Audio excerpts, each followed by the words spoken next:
નમસ્કાર મારા વાલા ગુજરાતી મિત્રો, અલગ ધણી લોક સાહિત્ય ચેનલમાં આપનું સ્વાગત છે. તો આજે આપણે જોઈશું કે આજે આપણે પાછળ નજર કરીએ તો 100 વર્ષ પછીનો તમે આપણા જીવન, આપણા જે વડવાઓ, આપણા દાદાઓ અને એ પછીના જે આપણા ઇતિહાસ, એનો જીવન જીવી ગયા એમનો ઇતિહાસ જુઓ. એમના હૃદય કેવા હતા, કોમળ હૃદય, એમની હૃદયની ભાવનાઓ કેવી હતી, એમનો પ્રેમ કેવો હતો, એમનો આવકાર કેવો હતો. પરંતુ એને જુઓ વિચારતો પણ એ ટાઈમે અભ્યાસ નહોતો, એ ટાઈમે આટલો બધો પૈસાનો ફુગાવો નહોતો, એ ટાઈમે આટલું બધું ફેશન નહોતું અને એ ટાઈમે આટલું બધું વ્યસન નહોતું. અને આજે તમે જુઓ કે માણસ એજ્યુકેશન થઈ ગયું છે, શિક્ષિત થઈ ગયો છે, એની પાસે સંપત્તિ છે, અને આજે તમે તો જમવાની તો શું વાત કરો. આજે તમે આપણે જોઈએ જેના નામ પણ ન આવડે એવા એવા ખોરાકો આપણે પંજાબીને, ચાઇનીઝને, ગુજરાતીને, મદ્રાસીને એવા ખોરાકો આપણે ખાઈ રહ્યા છીએ. અને પહેલાં તમે જુઓ, પહેલાંના આજથી 100-150 વર્ષ પછી ત્યાંનો ઇતિહાસ જુઓ, લોકો સામાન્ય કપડાં પહેરીને જીવન જીવતા હતા. અરે એની વાત છોડો, અમને પણ ખબર છે. અમે જ્યારે સ્કૂલમાં જતા ત્યારે અમારે ઉપર એક શર્ટ, સફેદ શર્ટ હોય ને ખાકી કલરની ચડ્ડી હોય, અને એ ચડ્ડીના પાછળ પણ સફેદ કલરનું થીગડું મારેલું હોય. જેણે ભારતમાં પાકિસ્તાન દોર્યું હોય ને તો ચડ્ડી એવી લાગતી કે ભારતમાં પાકિસ્તાન દોરેલું છે. એ ચડ્ડી એવી લાગતી, પગમાં ચપ્પલે ન હોય. અને અમારા જે દફતરની વાત કરીએ ને, અમારા દફતર હાઇબ્રિડ દિવેલાની જે ઠેલી આવે ને એના અમે દફતર બનાવતા, બધું ખાખી કપડાના દફતર હોય. અને આજે તો તમે જુઓ, આજે સામાન્ય બાળક, પહેલાં બીજા ધોરણમાં બાળક જતું તો એમ લાગે કે આ બાળક ખરેખર સ્કૂલમાં જાય છે કે પછી કોઈ ઓફિસમાં જાય છે. આજે એવા બાળકો લાગે છે કે આ કહેવાનો મતલબ આજે એટલી ફૂલ ફેસિલિટી થઈ ગઈ છે.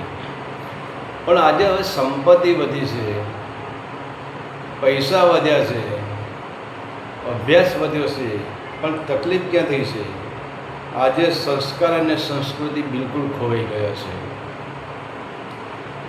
આજે તમે જુઓ, ભલે તમને કોઈ એવું ઘર લાગશે કે આ ઘરમાં સંસ્કૃતિ અને સંસ્કાર ટકી રહ્યા છે, નહીંતર બાકી આજે વ્યસન અને આ ફેશન અને આ સંસ્કૃતિનો નાશ કરી દીધો છે. અને એટલા માટે જ આજે જુઓ કે પહેલાં ભાઈ માટે માણસો મરી જતા હતા. કોઈકનું સારું થાય તો લોકો રાજી થતા હતા. એમના સમાજમાં કોઈનું સારું થાય, ઘરમાં કોઈનું સારું થાય, ભાઈનું સારું થાય, કે કોઈ વ્યક્તિ આગળ પ્રગતિ કરે તો એ લોકોને એમ થતું હતું, એ લોકોને આનંદ આવતો હતો.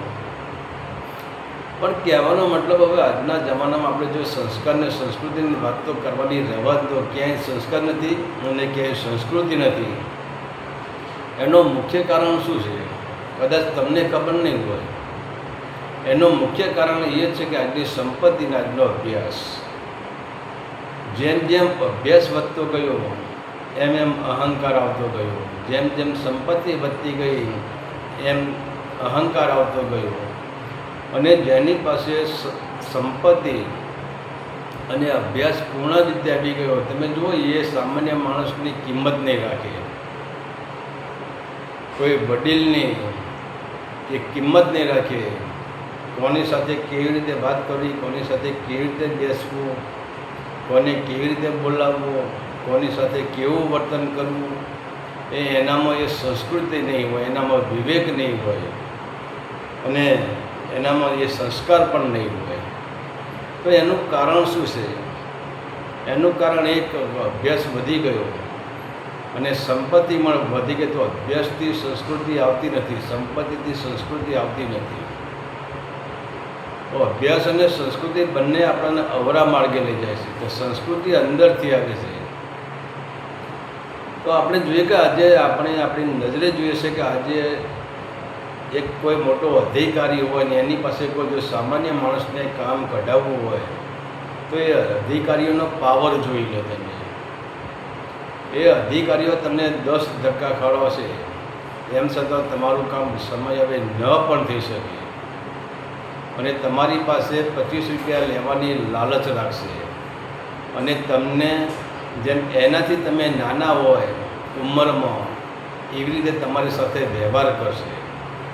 આનું કારણ શું? ક્યાં ગયા એમની સંસ્કૃતિ, ક્યાં ગયા એમના સંસ્કારો? એમના સંસ્કારોને અને એમની સંસ્કૃતિને અભ્યાસ અને સંપત્તિ બંને ખાઈ ગયા છે. તો આજે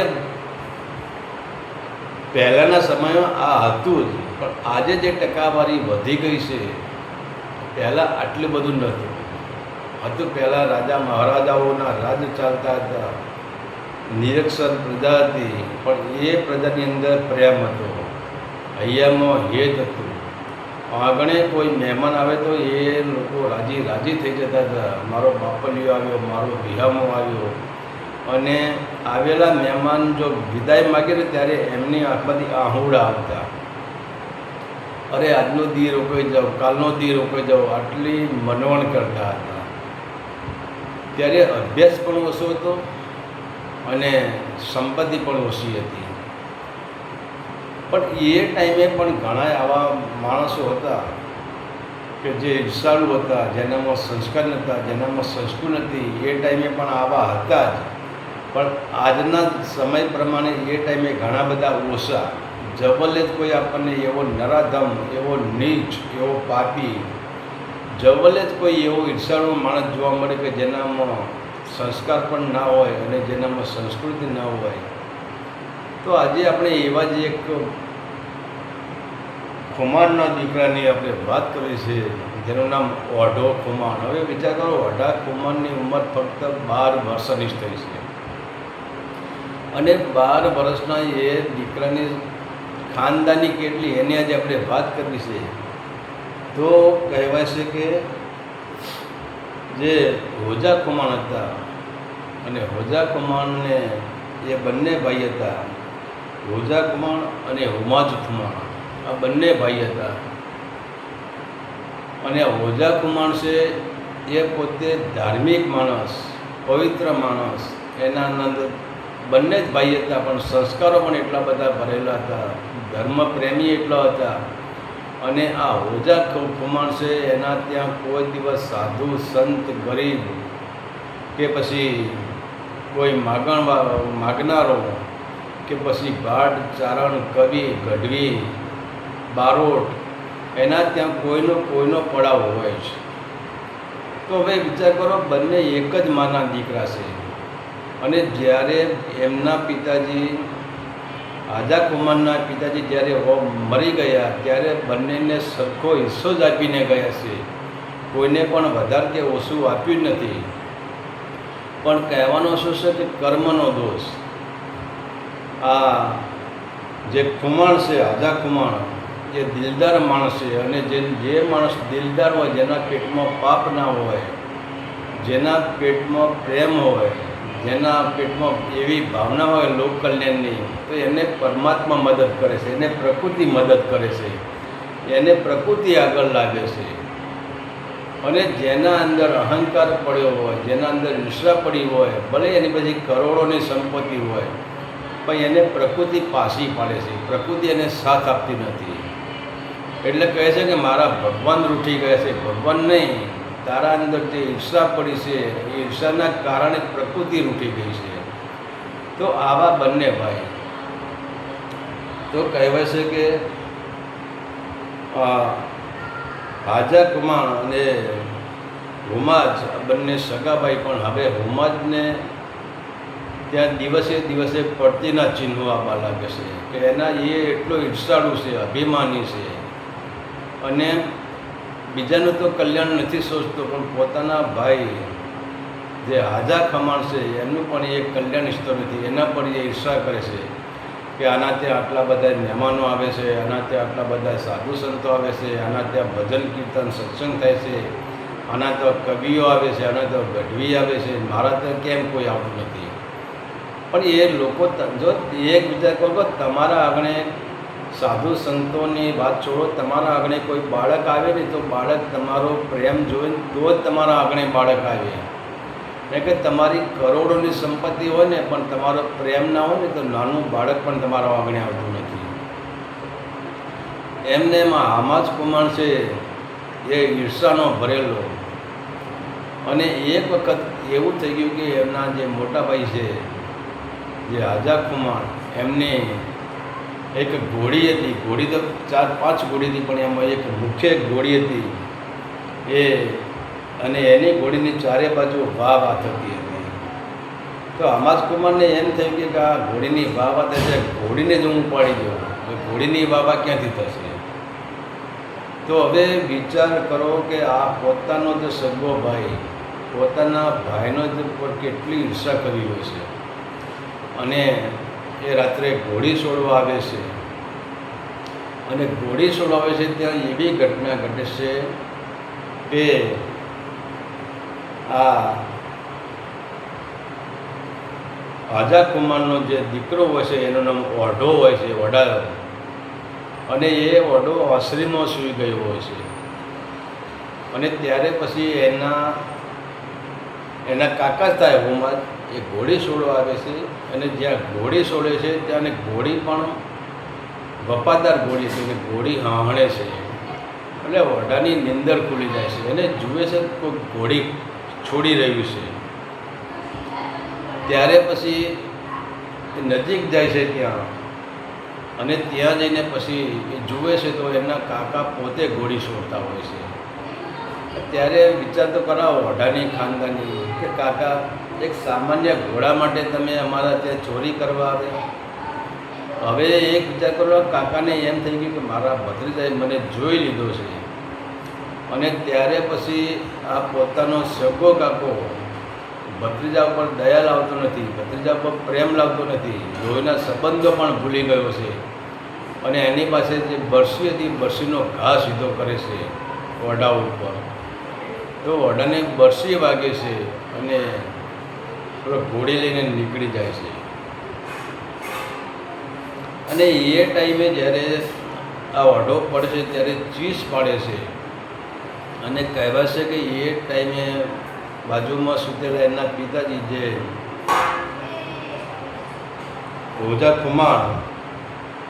આઝા કુમારને ખબર પડે છે કે ઓઢાને કંઈક થઈ ગયું છે, તો દોડતા દોડતા આવે છે અને જુએ છે તો ઓઢાની અહીંયા બરસી વાગી છે એના જમણા ભાગમાં, અને અંદરથી લોહી નીકળી ગયું છે. પણ તોય એના પોતાના પિતાજીએ કહ્યું કે તને આવું કરવાવાળો કોણ? તો મને કહી દે, હું એને ભયમાં બંધાડી દઉં ને એનું આમ કરી દઉં ને એનું તેમ કરી દઉં ને. કારણ કે પોતાના દીકરાને કોઈ મારી જાય તો ગમે એવો બાપ હોય એને ક્રોધ તો આવે જ, ભલે સંત હોય કે ગમે તે હોય, એને ક્રોધ તો આવી જ જાય. તો આઝા કુમારને ક્રોધ આવી ગયો છે, અને કહે દીકરા મને બતાવી દે તારી સાથે આવું ખરાબ કૃત્ય કરવાવાળો કોણ? હવે અહીં વિચાર તો કરો, આઝા કુમારનો જે દીકરો જેનું નામ ઓઢાને ખબર છે કે મારા કાકાના દીકરાના લગ્ન કાલેની જાન જવાની છે, એક જ દિવસ બાકી છે, અને જો હું મારા બાપુજીને એમ કહી દઈશ કે મારા કાકાએ મને આવું કર્યું છે તો તકલીફ થશે. અને આખો જે પ્રસંગ લીધો છે મારા કાકાના ત્યાં, હોમાજ કુમારના ત્યાં, મારા કાકાના ત્યાં પ્રસંગ લીધો છે, પ્રસંગ બગડી જશે.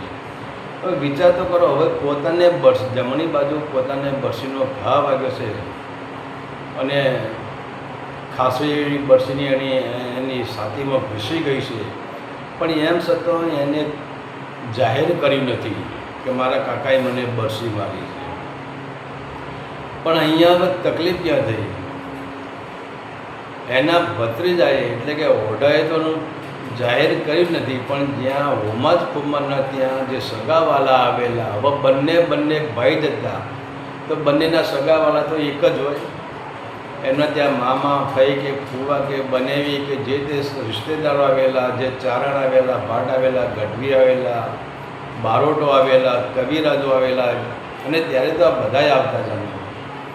ત્યારે ત્યાંના જે કવિરાજ હતા ને, કવિરાજે હોમાજ કુમારને હવે બધા મહેમાન ત્યાં બેઠા જ છે મંડપ નીચે, અને અમલ કસુંબા થઈ રહ્યા છે. અને ત્યારે હવે મંડપ તો રોપાઈ ગયો છે, સવારે જાનની તૈયારી કરવાની છે, સવાર પડી ગયું છે, અને ત્યારે પછી બધા જ મહેમાનો આ હોમાજ કુમારની પર નજર કરે છે કે ભાઈ હોમાજના તેમના ભાઈ આજા કુમાર કેમ આવ્યા નથી, કે પોતાના સગાવાલાને તો થાય કે આનો મોટો ભાઈ કેમ હજુ આવ્યો નથી. ત્યાં હવે બધાએ કવિને કહે છે કે કવિરાજ આ આજા કુમાર હજુ કેમ આવ્યા નથી. ત્યારે કવિરાજ હોમાજ કુમારને બોલાવીને કહે છે કે ભાઈ તમારા ભાઈ હજુ કેમ આવ્યા નથી. તો વિચાર કરો, સગાવાલા ચિંતાતુર થઈ ગયા છે, બધા સગા ઊભા થઈ ગયા છે અને નીકળવાની તૈયાર કરી. એ ના આવે તો અમે નીકળી જવાના, અમારે આ દીકરાના લગ્નમાં રોકાવું નથી. ત્યારે આ હોમાજ કુમાર છે એની આંખમાં વાહુડો આવી જાય છે, રડવા માંડે છે. કારણ કે બધા એને દયા નથી, પણ એને પોતાનો અવસર બગડ્યો છે. મહેમાન બધા ઊભા થઈ ગયા છે, મહેમાન બધા નીકળી જવાની તૈયારી કરે છે કે જો મોટા ભાઈ ના આવે તો અમે પણ અહીંયા નહીં રોકાઈએ, અમે પણ જોનમાં નહીં આવીએ. ત્યારે ના છૂટકે હોમાજ કુમાર કવિરાજને કહે છે કે મારાથી એક ભૂલ થઈ ગઈ છે અને રાત્રે મેં જે બનાવ બન્યો હતો એ વાત કરે છે. ત્યારે કવિરાજ કહે છે કે હોમાજ કુમાર હજુ તમે તમારા ભાઈને ઓળખતા નથી. એ આજા કુમાર તો કોણ છે હજુ તમે તમારો ભાઈ છે તમે ઓળખ્યો જ નથી. અને ત્યારે પછી કવિરાજ અને બીજા જે એમના મહેમાન હતા એ હોમાજ કુમારને લઈને આજા કુમારના ત્યાં જાય છે. અને ત્યાં જઈને કવિરાજ કહે છે કે આજા કુમાર તમારા ભત્રીજાના લગ્નમાં તમારે નથી આવવાનું. હોમાજ કુમાર કે આવે આવવાનું છે, તૈયારી જ કરું છું, પણ મારા વઢાને થોડી તકલીફ થઈ છે એટલે હું બેઠો છું. અને ત્યારે પછી આ હોમાજ કુમાર છે આ આજા કુમારના પગમાં પડી જશે ને વાત કરે કે મોટા ભાઈ મારી જ ભૂલ છે, મેં જ આ કર્યું છે. કે હા ભાઈ મને ખબર જ છે, મને વઢાએ ક્યારની વાત કરી છે. હવે વિચાર તો કરો, જે દીકરાને પોતાના કાકાએ એટલે પોતાના કાકાએ જે વઢાને જે બરસીનો ઘા કરીને માર્યો છે એને સાતીએ વાગ્યો છે, તો એનામાં ક્રોધ ના હોય. પણ કહેવાશે કે હજુ એ વઢાનામાં એના પિતાનામાં ક્રોધ જ નથી. ત્યારે એ વઢો પોતાના એ 12-13 વર્ષનો બાળક એના પિતાજીને કહે પિતાજી તમે કાકાના ત્યાં લગ્નમાં જાઓ અને ભાઈનો અવસર સાચવી લે, હું તો નહીં આવી શકું, કે મને તો બરસીનો ઘા વાગેલો છે એટલે મને વેદના થાય છે. તો હજુ તો જો મારો ઘા રૂઝાણો હોત તો હું આવી શકું, પણ હું લગ્નમાં નહીં આવી શકું. અને ત્યારે પછી આ હોમાજ કુમારને એમ થાય છે કે મારા કરતાં તો દીકરો સારો, એનામાં કેટલા સંસ્કારો પડ્યા છે. અને જ્યારે પછી આજા કુમાર એના દીકરાને કહે બેટા હું તૈયાર થઈને લગ્નમાં જાઉં છું, ત્યારે એના દીકરાએ વઢા કુમારે એના પિતાને કીધું કે પિતાજી મારા ભાઈના લગ્ન છે અને તમે લગ્નમાં જશો તો તમે એને પહેરામણીમાં શું આલશો. ત્યારે આજા કુમાર કહે છે કે બેટા તું કહી આપું. હવે વિચાર તો કરો કે જેના કાકાએ એની સાથીમાં બરસીનો ઘા માર્યો છે, અંદરથી હજુ તો માંડ લોહી વહેતું બંધ થયું છે, એના ત્યાં ઔષધિ લગાવેલી છે, અને એમ છતાં એ ઓઢો કહે છે કે પિતાજી મારા કાકાને આપણી આ ઘોડી બહુ વાલી હતી, તો એ ઘોડી એમને તમે પહેરામણીમાં આપી દેજો. ત્યારે વિચાર તો કરો કે એને ઘોડી છે એની પછી પહેરામણીમાં આપી દેશે અને હાથ ગયણામાં આપી દેશે. એ ઘોડી ચોલ્લામાં પોતાના ભત્રીજાને આપી દેશે. તો વિચાર તો કરો, એક મોટી ઉંમરનો માણસ છે, એક નાની ઉંમરનો માણસ છે, એક એનો કાકો છે, એક એનો દીકરો છે, અને બંનેના લોહી એક જ બાપના સંતાન છે. પણ સંસ્કૃતિ અને સંસ્કાર ક્યાંય બહાર જવાના મળતા નથી. જો રૂપિયાથી સંસ્કૃતિને સંસ્કાર ખરીદી શકાતા હોય ને તો અત્યારે અમીર લોકો ની અંદર સંસ્કૃતિએ ભરી હોય અને સંસ્કાર પણ ભર્યા હોય. પણ સંસ્કાર અને સંસ્કૃતિ તો લોહીના ગુણો છે, બહાર ક્યાંય વેચાતી મળતી નથી.